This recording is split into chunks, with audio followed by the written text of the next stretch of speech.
Deoxygenated blood है जो हमारा लीवर का, वो लीवर से बाहर कैसे निकलता है। तो हमने बात की थी हमारे हिपैटिक लोब्यूल्स के बिल्कुल सेंटर में जो वेन होती है उसको हम बोलते हैं सेंट्रल वेन, और बहुत सारी ये साथ में कंबाइन होकर फॉर्म करती है हिपैटिक वेन।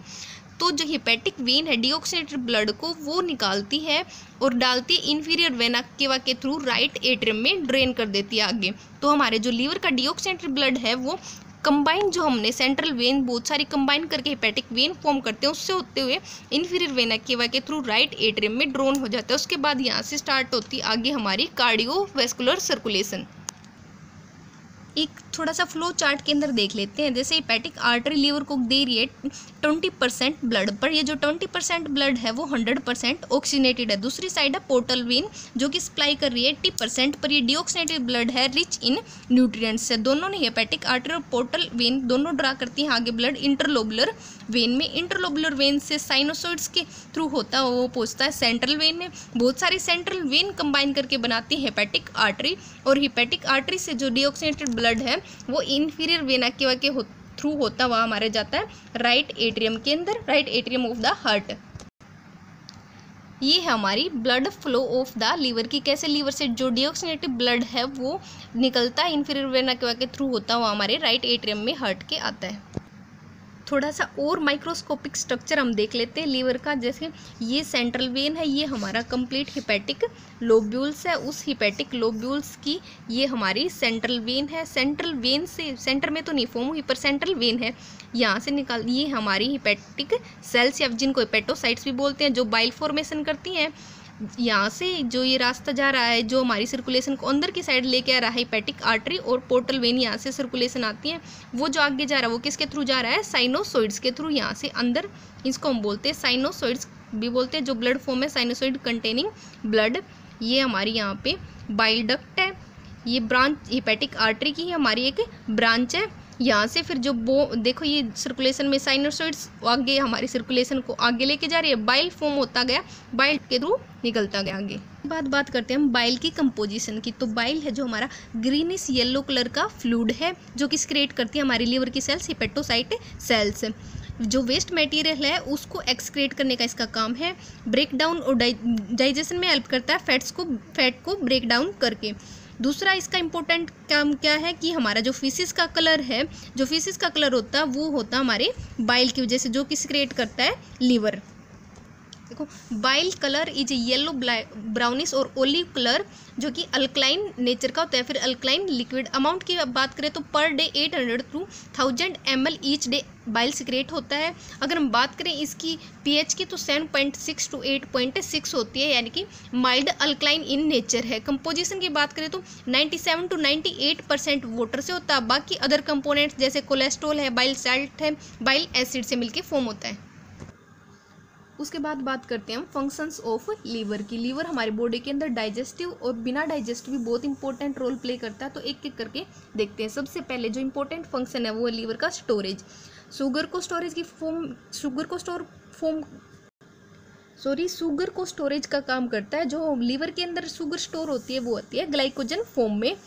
ब्लड को भी सम अमाउंट के अंदर स्टोर करता है, वाटर को सम अमाउंट के अंदर स्टोर करता है, बाइल को प्रोडक्शन करता है और थोड़ी देर के लिए स्टोर करता है, फैट को स्टोर करने का काम करता है, और फैट सोल्युबल विटामिन जैसे विटामिन ए, डी, ई, के एंड विटामिन 12 को भी स्टोरेज का काम करता है। जो हमारी लीवर के अंदर ग्लूकोज स्टोरेज फॉर्म में होती है वो होती है ग्लाइकोजन। सेकंड फंक्शन है production of the biles. Hepatocyte cells की हमने बात करी एनाटॉमी के अंदर, वो बाइल प्रोडक्शन का काम करती है। पर डे बाइल प्रोडक्शन होता है 800 to 1000 ml। थर्ड जो फंक्शन है वो है ग्लाइकोजेनोलाइसिस। ग्लाइको मतलब ग्लूकोज, जेनोलाइसिस मतलब प्रोडक्शन। तो ग्लाइकोजन जब भी हमें एनर्जी की रिक्वायरमेंट होती है तो जो स्टोरेज फॉर्म में ग्लाइकोजन है उसको कन्वर्ट कर देता है ग्लूकोज में, और ये कन्वर्ट करने का काम करता है हमारा ग्लूकोगन हार्मोन, जो कि जिसकी प्रोडक्शन होती है, हमने पैनक्रियाज के अंदर बात की थी, पैनक्रियाज प्रोडक्शन करती है, अल्फा सेल्स प्रोडक्शन करती हैं ग्लूकोगन का, जो कन्वर्ट करता है जो हमारे स्टोरेज फॉर्म में ग्लाइकोजन है उसको कन्वर्ट करता है ग्लूकोज के अंदर। नेक्स्ट जो फंक्शन है वो है ग्लाइकोजेनेसिस। नेक्स्ट है ग्लाइकोजेनेसिस। वापस से जो एक्सेस में जो ग्लूकोज हमारी बॉडी के अंदर है उसको वापस से कन्वर्ट करता है फैट के अंदर या फिर ग्लाइकोजन फॉर्म में। ग्लाइको मतलब ग्लाइकोजिनोलाइसिस मतलब फॉर्म, ग्लाइकोजन फॉर्म में हो तो उसको हम बोलते हैं ग्लाइकोजेनेसिस। ग्लूकोज जो हमारी एक्सेस में ग्लूकोज हमारी बॉडी के अंदर स्टोरेज है उसको वापस से करता है अपनी जो स्टोरेज फॉर्म में ग्लाइकोजन फॉर्म में, और ये काम करता है हमारा इंसुलिन जो कि पैनक्रियाज की बीटा सेल्स सिक्रेट करती हैं। नेक्स्ट है इसका इंपॉर्टेंट फंक्शन वो है लिपोजेनेसिस। लिपिड्स और फैट की जो फॉर्मेशन करता है वो ग्लूकोज और अमीनो एसिड्स के थ्रू। अमीनो एसिड्स और ग्लूकोज को ब्रेक डाउन करके फैट्स और लिपिड्स में कन्वर्ट कर देता है। ये हमारा इसका fifth function lipogenesis. Next function है एक्सक्रेशन। डिटॉक्सिफिकेशन करता है, जो वेस्ट मटेरियल है उसको डिटॉक्सिफिकेशन करके बाहर निकाल देता है। जो डेड आरबीसी हैं उसको बाइल के अंदर कन्वर्ट करके और बाहर एक्सक्रीट उनको कर देता है। तो 6 इंपॉर्टेंट फंक्शन है हमारा लीवर का एक्सक्रेशन। नेक्स्ट है 7th फंक्शन ब्लड क्लोटिंग।